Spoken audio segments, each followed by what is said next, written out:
Okay, hello guys. Uy, kalimutan ko yung tubig ko ah. So, ito na lang. Tubig.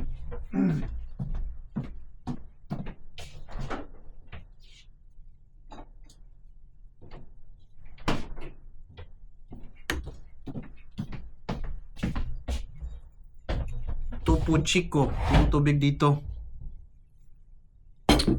Okay guys, ang ano natin ngayon, yung dish natin ngayon is yung balbacoa. Ang balbacoa, isa sa mga Filipino dish na mabusisi sa trabaho pag lutuin mo. Kasi, well, para sa akin, yung way ko kasi, yan, slow cook yan siya. Tapos, pakuluan mo ng matagal para lumambot yung balat ng baka. Ito yung ginamit ko na dito sa balbacoa na to, yung paa ng baka kasi well, sad to say dito sa ng bansa, sa US, hindi man nila alam na kinakain pala yung balat ng baka kaya hindi nila binibenta. Ginagawa nilang leather yan. Pero sa atin naman, sa Pilipinas, kinakain yan, yung balat ng baka, kaya dito mahirapan kaya makakuha ng balat ng baka. So, pag ito yung gusto mong magluto ng balbacoa, ang ginagamit mo or gagamitin mo is yung paa ng baka. Unless lang kung may mga kilala ka na ranchers, butchers na nagkakatay sila tapos bibili ka or hingi ka ng balat ng baka, yan, pwede ka. Pero ikaw pa yung maglinis, ikaw pa yung magsunog ng balahibo ng baka, para makagawa ka ng balbacoa. Pero ngayon sinubukan ko yung paa ng baka. Tingnan natin kung okay ba. I'm salivating already. Ayos naman. Bakang baka talaga siya. Yung tawag nito, yung amoy, lasang balbacoa talaga siya.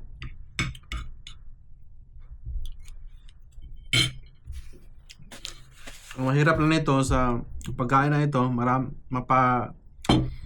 ang kanin mo.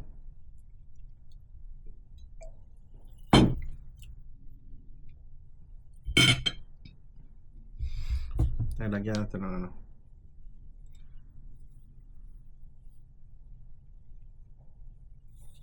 picture natin para yan yung balbacoa natin. Balbacoang baka yan.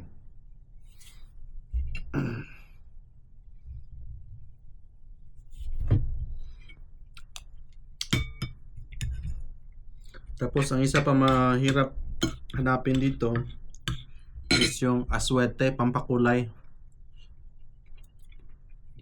Pwede mo rin siyang lagyan ng food coloring, pero mas maganda talaga yung pangkulay mo is aswete. Medyo organic kasi yun eh. Walang halong kemikal.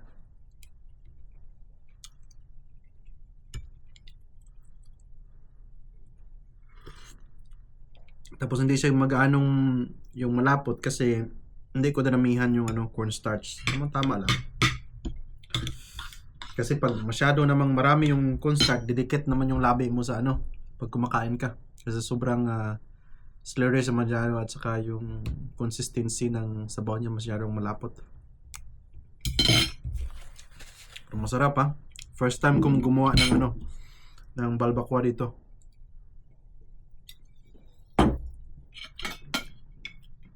Kasi hindi ko man alam na may binibenta palang paa ng baka. Yung may iba nga, may may kuko pa yung binibenta nila. Pero ito yung pinili ko na bilhin. Ilang oras ko to na pinakuluan, mga 4 na oras siguro bago lumambot. Pero satisfying naman kasi malambot talaga eh.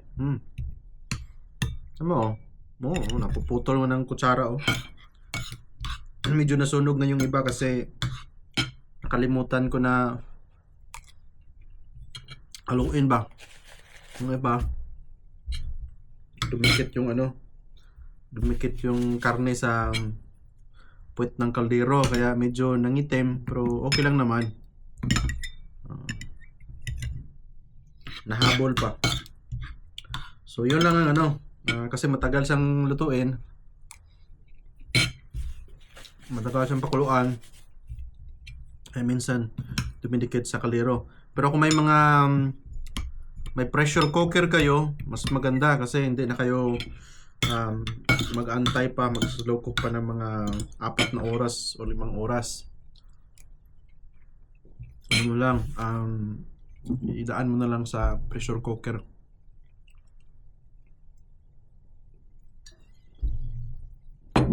Ito wala.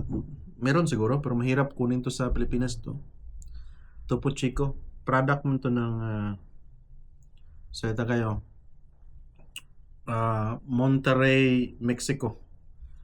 Pero parang ano ba tong company niya to? Ang Coca-Cola niya to. Yeah.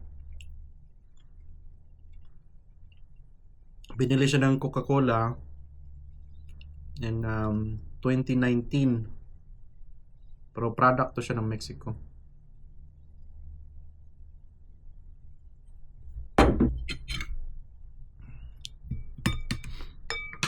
May yung paa oh. Yung buto. Pero yung balat niya oh, malambot masyado.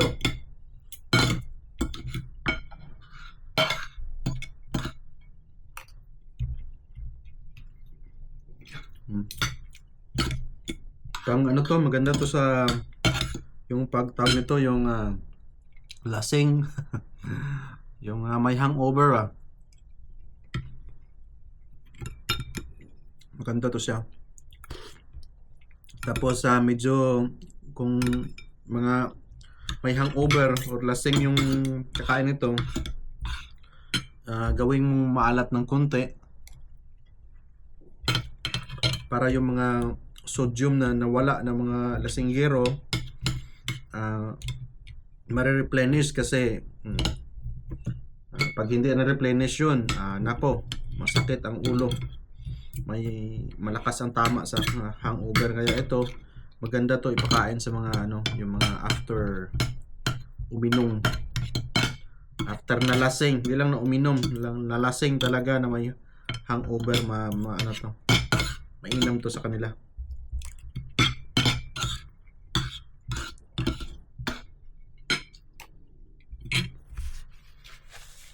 Bakit mainam sa kanila? Kasi una, maparami yung pagkain mo. Yun, pagkain, marami yung mapakain mo pala. So makakain ka ng medyo marami, tapos makahigop ka ng maraming sabaw. Siya nga pala, may kulang dito sa ano, yung recipe ko, hindi ako nakabili. Hindi ko siya nalagyan ng onion leaves. Yan, pang ano lang, pang topping lang.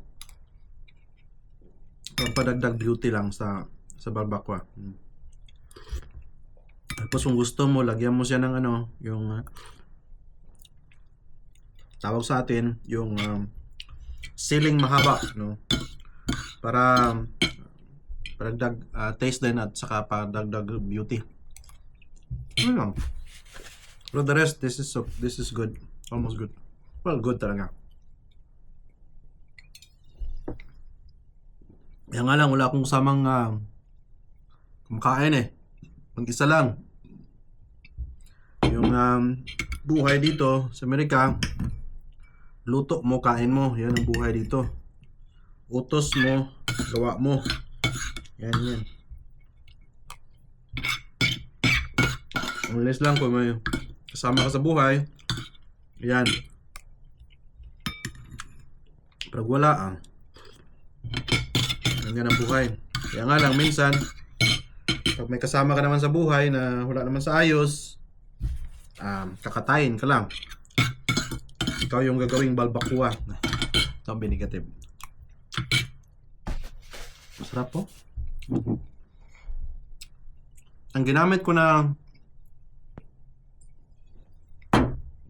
aswete dito,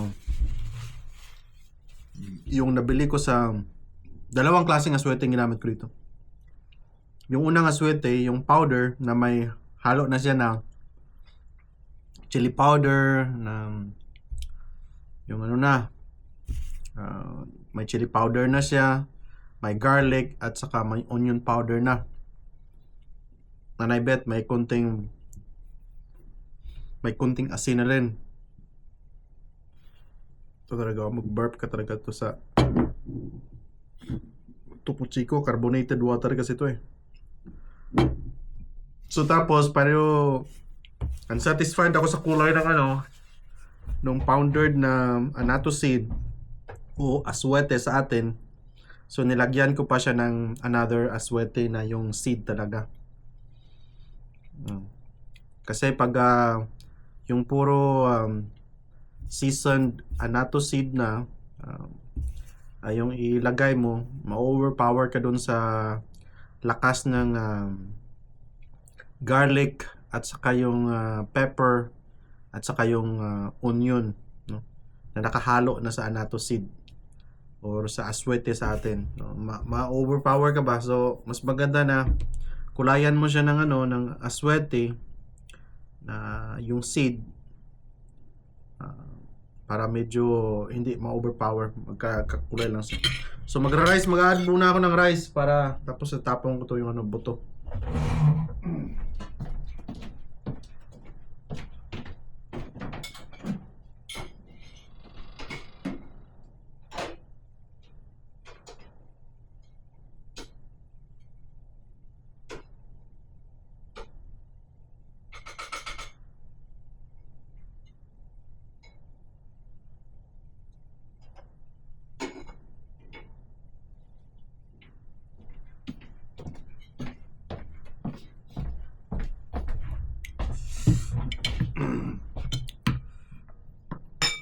I think kung gusto nyo na i-download ko itong na to, yung video kung paano lutuin, just let me know. I-download natin, gawa natin paraan. Kaya nga lang, medyo not ideal yung lugar ko na mag-video ng ng kung magluluto. Kasi maliit lang yung lugar ko eh. Ako lang mag-isa eh. Hindi siya ideal. Yung kitchen ko hindi ideal sa pang video ng kung paano magluto kasi maliit lang siya. Wala naman isa. Pang single na kitchen to. Yung place ko medyo siya, 3 bedrooms.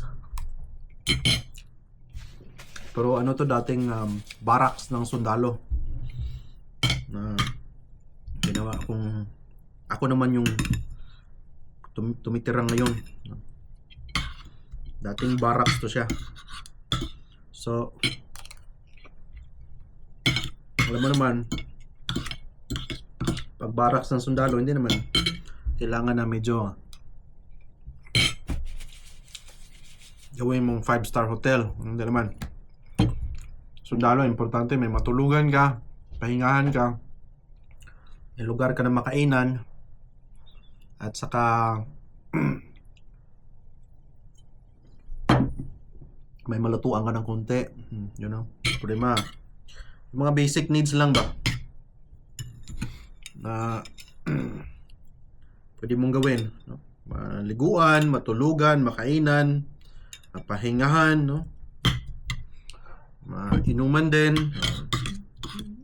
konting inuman siguro.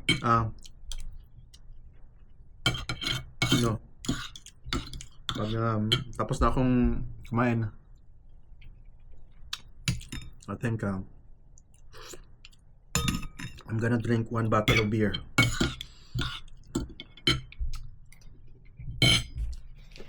Check ko lang yung refrigerator ko kung may Texan beer pa ba ako.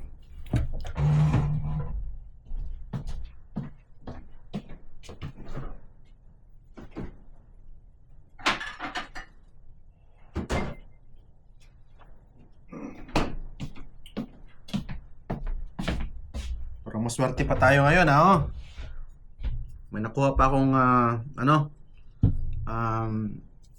tawag nito, yung Texan beer. Made in Texas yan. Ang tawag ng beer na to is Shiner Bock. Tingnan natin kung twist ba siya or hindi. Kung hindi ma-twist, kung hindi siya twist, ito yung tawag na twist na beer dito. Pag twist siya, pwede mo siyang buksan kahit na ikutin mo lang. Ganito. Kung twist to, mabubukas to. Pag hindi ito twist.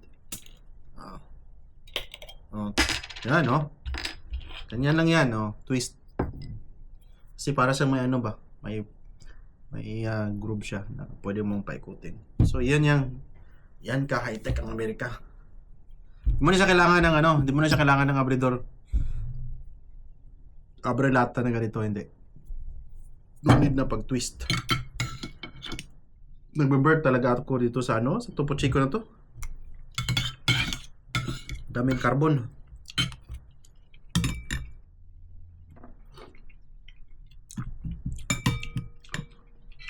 Iwan ko ba kung bakit ginawa kong kunting nilagyan ko ng kunting alat tong na to, yung balbakwa na to. Hindi naman dapat nilagyan tong maalat kasi hindi naman ako nainom nga ako, pero hindi naman inom na lasing talaga. Isang botelya lang naman.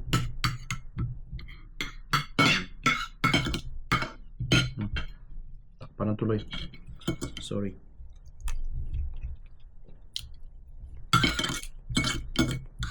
So yan ang buhay Amerika. Simple lang. Survive ka lang, no? Wala. Walang partner.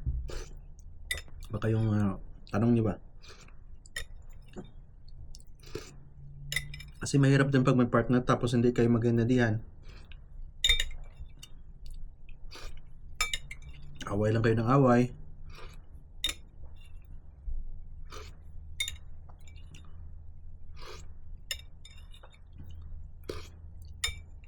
Kasi sa nature lang ang trabaho ko is makahalubilo ng tao. So, pag silusa yung asawa ko, patay. Wala. Lakado. Away. Kahit na wala kang ginagawa, awayin ka, di. Wag na lang.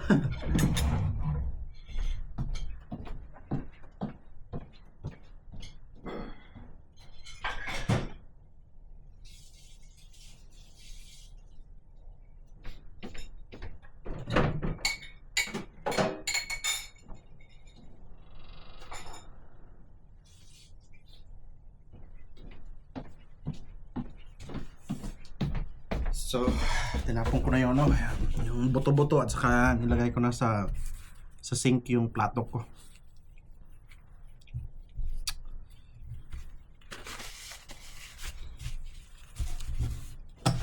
Pusin natin yung Topo Chico. So, ang Topo Chico pala, ito, lang siya, water lang siya. Ito may yung nakalagay, total fat 0, sodium 0, carbs 0. Nilagyan nila ng calcium is 20 mg, which is 2% per bottle. Kung makikita nyo ba yan? Ayan yung nutrition facts niya. Yan. I'm not sure kung makikita nyo. So yan siya. Ito pala. Yan. Tubig lang yan, pero walang flavor. Pero may version yan na may alcohol. I think alcohol niya is 4.5 yata or 5 something. May alcohol, pero yung may alcohol is pangit yung lasa. Hindi ko gusto yung lasa niya. So guys, pagkatapos naman tawag nito, kain tayo ng balbacoa, shot naman tayo ng beer, Texan beer. Ito yung tawag na Shiner Bock. So ito pala yung tawag nila na common dito sa Texas na yung kambing na yan, di ba? Mountain goat yan. Yung tinatawag nila na bighorn sheep. Ito, alam mo ba magkano kung mag-hunting ganito? Huntingin mo yan. Ang pinakabababang presyo niyan is $25,000,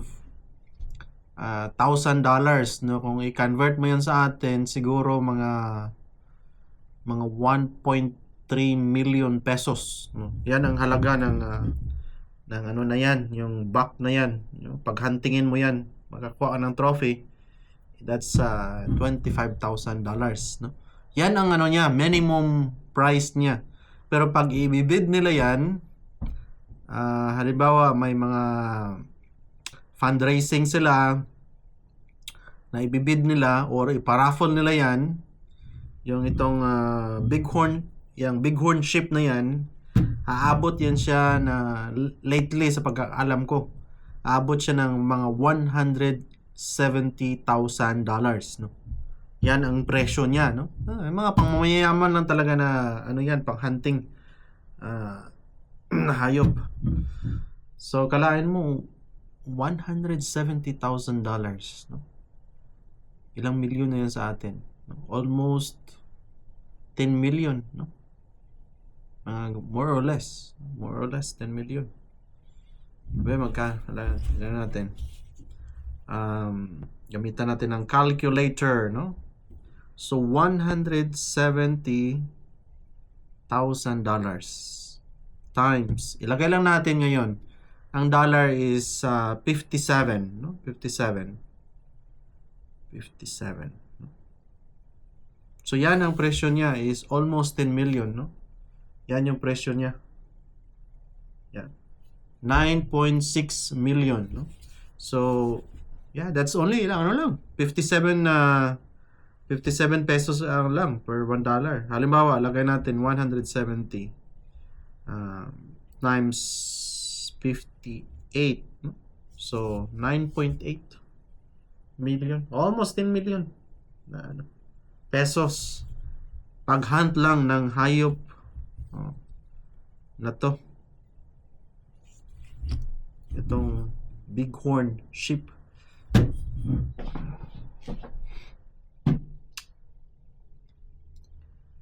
So yan guys, so tingnan natin, ito yung famous na beer dito,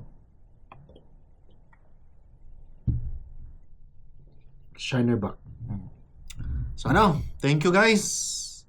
Maglalasing muna ako sa isang bute ng Shiner Bock. So thank you. Bye bye.